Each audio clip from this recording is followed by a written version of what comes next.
Hello and welcome to Ladies Corner with T. Today we have a very special guest, an extraordinary woman in every sense of the word. She's the founder of Limitless Core, a powerhouse where she helps you start, grow, and scale your online business. She's also the founder of Multi-Entrepreneur Small Business Network, MESBN, a trained psychiatric nurse, prolific coach, author, and speaker. For the very first time on Ladies Corner, we are very, very pleased to welcome Rudo Dube, the author of the best-selling book, Enough Excuses, a complete guide on how to finally start your own business. This book is available on Amazon and on all the online retailers. Let's welcome Dube, Rudo, shall we? Hello, Rudo. Welcome to Ladies Corner. Oh, thank you for having me. If there was a question you wanted to ask yourself right now, what would that be? What was holding you back all this time? Oh, really? Yeah. Okay. I'll definitely ask myself that. How would you answer that question? Now answering that, I'll say there's no limits. Absolutely. Which can stop you from going for your dreams. All right. So why were you holding yourself back? You should just go ahead, jump, and start. That's a profound question. Why do we hold ourselves back? So you think you're looking at women here or everybody? Everybody. Not just women, even men as well. They hold themselves back. And not just here in Canada, everywhere. People always hold themselves back. And they hold themselves back because of fear. It comes down to fear. You are a psychiatric nurse, and this is the book, Enough Excuses. It's a very beautiful book, and thank you for sending it to me. Thank you. As you can see, it's a complete guide on how to finally start your business. So I take it, Rudo, you finally started your own business. You're a psychiatric nurse. Yes. What is the link? I know, right? Yeah. And I've always been in the health field. Right. So that was also one of my limitations, because I kept on thinking, what do I know about business? But I had this urge in me to start a business. Right. And started thinking, wow, as a psychiatric nurse, what kind of business can I start?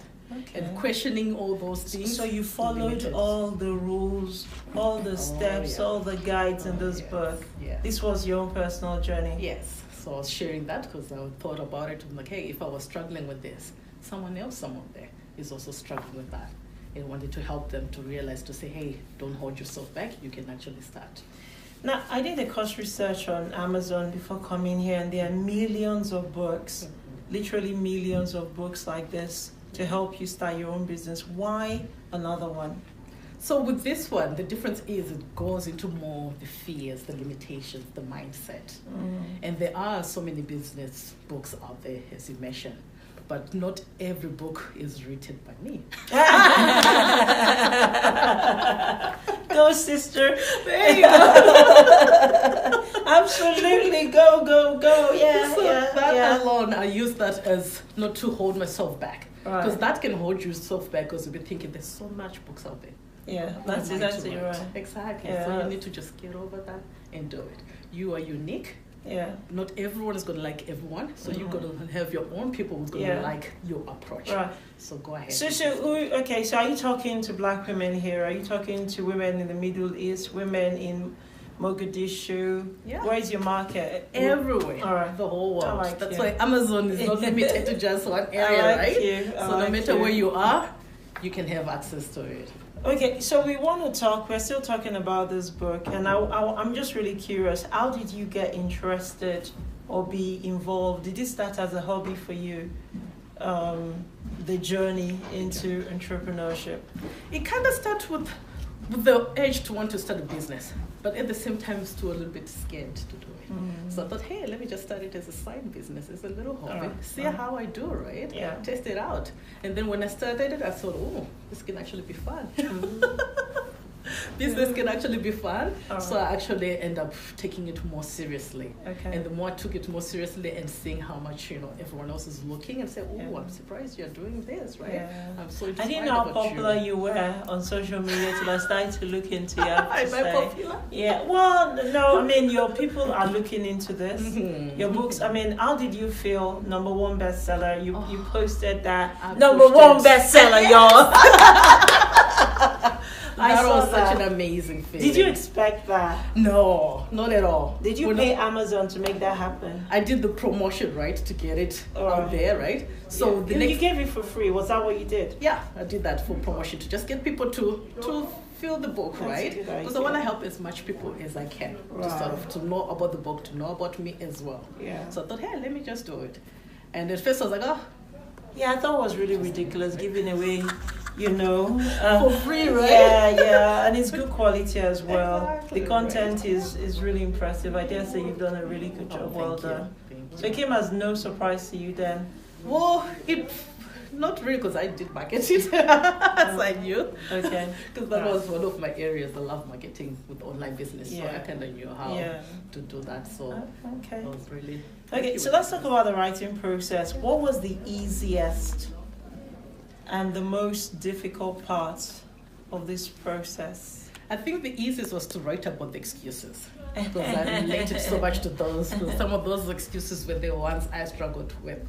So those were so easy to just go through, right? Yeah. And the difficult part was when I finished the book. I faced another challenge. Was like, oh, should I let it out there? So what will people think what will people think about it, right? So you start limiting yourself. I was limiting myself. So I like to use myself as a tool to say, hey, this is how I can help people. If I can push through that and just say, press send, someone else might be sitting on a book they finished maybe 10 years ago, 20 years ago. What's been the reception like? Were any of your fears justified? Oh, no. Afterwards, I was like, that wasn't a big deal. So not one of those fears? No one has said, oh, what are, No, not at all. So many people have been approaching me and saying, oh, I'm so inspired. Oh, wow, I'm so impressed. It is a good book, actually. Yeah. So that has been good. Do you want to talk to us about the growth mindset versus the fixed mindset? Yeah. So with the growth mindset, because some people have like fixed mindset where they just see things black and white. And this is it. They get fixed on what they're thinking. Yeah. Right? So it's almost like seeing a glass half empty, as opposed to seeing it as half full. So it's depending on how you view it. Right. So you need to change your mindset. Instead of being fixed and just saying this is seeing it in a box, you have to open up your mind and see outside the box. What are the other possibilities which can come from whatever challenge you're facing, where your mind is just being narrow, right? You have to be more open. And with growth mindset, you need to find ways to say, hey, let's say, what example can I give? Instead of seeing this as a challenge, is to say, oh, maybe people are gonna not like this book, right? So you should think about, what if you become successful? What if everyone likes it? So instead of focusing on always the negative, you need to be more open. That's a growth mindset. Yeah. And that's what, your book is very well researched. I like the quotes. How much personal reading did you do to get this out? Over the years, I've been reading a lot, right? So I've liked certain books and actually shared some of those books and liked getting some inspiration for movies as well. Oh, okay. And actually mentioned a little movie. Exactly, right? You have to do some self-care and watch some TV. Absolutely. Right? So, yeah. Right, so have you quit your day job? No. Okay, I get it's a journey. It's a journey, right? And also use that as to encourage other people who might be in their full-time jobs to say, hey, that shouldn't be a limitation. Because so many people will be like, oh, I got a full-time job. I can't start, right? Because they end up having that security from having a job. Yeah. But not every job is That's right, I know. And my parents, they had the luxury of one job for their lifetime with a nice pension too. But I don't think in my generation. Okay, let's go back to your book. No, I don't think so. So I need to be a bit creative, right? Now, this is one of the quotes I got from your book. Dreams are not meant to be smooth sailing. What does this mean? It means that there can be things which can come in to disrupt you from your chasing the dreams. So let's say if you have a dream to start a business, you might have that dream, but something happens in life that might derail you from your thing, right? Yeah. So it's not always easy. Things always happen. Life happens, right? Yeah, but tell me about it. Yeah.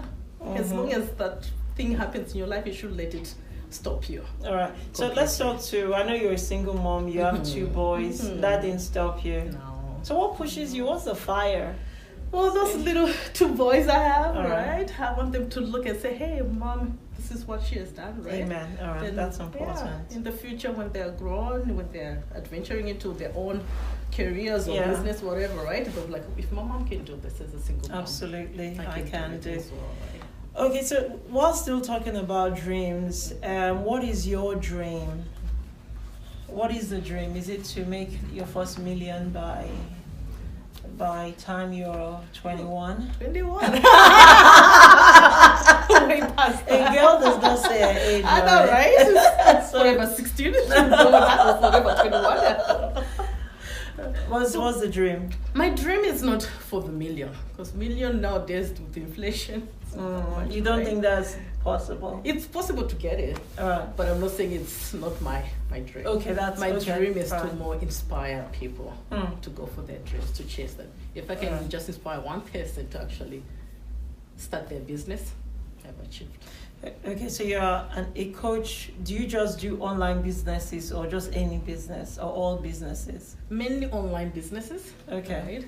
Because I'll be working with them online, doing that. Okay. So to show them how they can start online business and. What sort of online business are you talking about? It can be other coaches, consultants, or service-based business owner. So you don't have to be. It's your online presence. All right. So you can be like a lawyer. Mm-hmm. And you want to have your presence online, right? So we can help you with that, or a realtor, or a virtual assistant. Social media kind of thing. Oh, and I help them see. that. Yeah. Right. Do you feel that there is a barrier to women or minority groups starting a business? Do you see barriers? I don't like to say there are barriers, but I don't like to limit myself. Those barriers. Okay, of course. Right. You've written the book. Enough excuses, all I right? like crushing those barriers because they end up being excuses. I see that. Right? Because you end up saying, "Oh, Take control of your own life." Exactly. So let's not let those barriers hold us back. Okay, but you recognize that there are some severe limitations. There's some limitations, right? Being a female, being a minority, and all that, right? But a visible minority. Exactly, yeah. But yours is whatever. Let's just cross. Oh, let's just go. Pull down. Pull down. Have excuses. Yeah, let's break that and continue on, right? And about time. do what you can. Okay. Despite that, right? So you talk extensively about getting a business plan together. Mm-hmm. Okay, so practically in this city, Edmonton, Alberta, where can you get that done? You can get it done. There is, if you're a female, there's Alberta Women Organization, or AWE. They help out with the business plans, right? Or you can speak to anyone who's like a coach. They can help with coming up with a business. All right. And it doesn't have to be an extensive business plan. Okay, are these the services you also offer that? So, okay, at the end, we'll get your website and all your details where people can approach you to help them with their business plans, business ideas. One key source of frustration is business finance. Mm-hmm. And you mentioned that as well. I like the way you dealt with it in your book. So where can wannabe entrepreneurs find the finance they need to push their dreams through? Right? Yeah. So if you can start off with saving your own money. Yeah. You can start off with that. Or you can go to banks. They do offer small business loans. So you can approach ATB is a good one. ATB. And other banks also, right? They can help you with getting that fund. Okay. And sometimes when people are thinking of money, they're thinking of big amounts. You can start small. You don't have to go all big.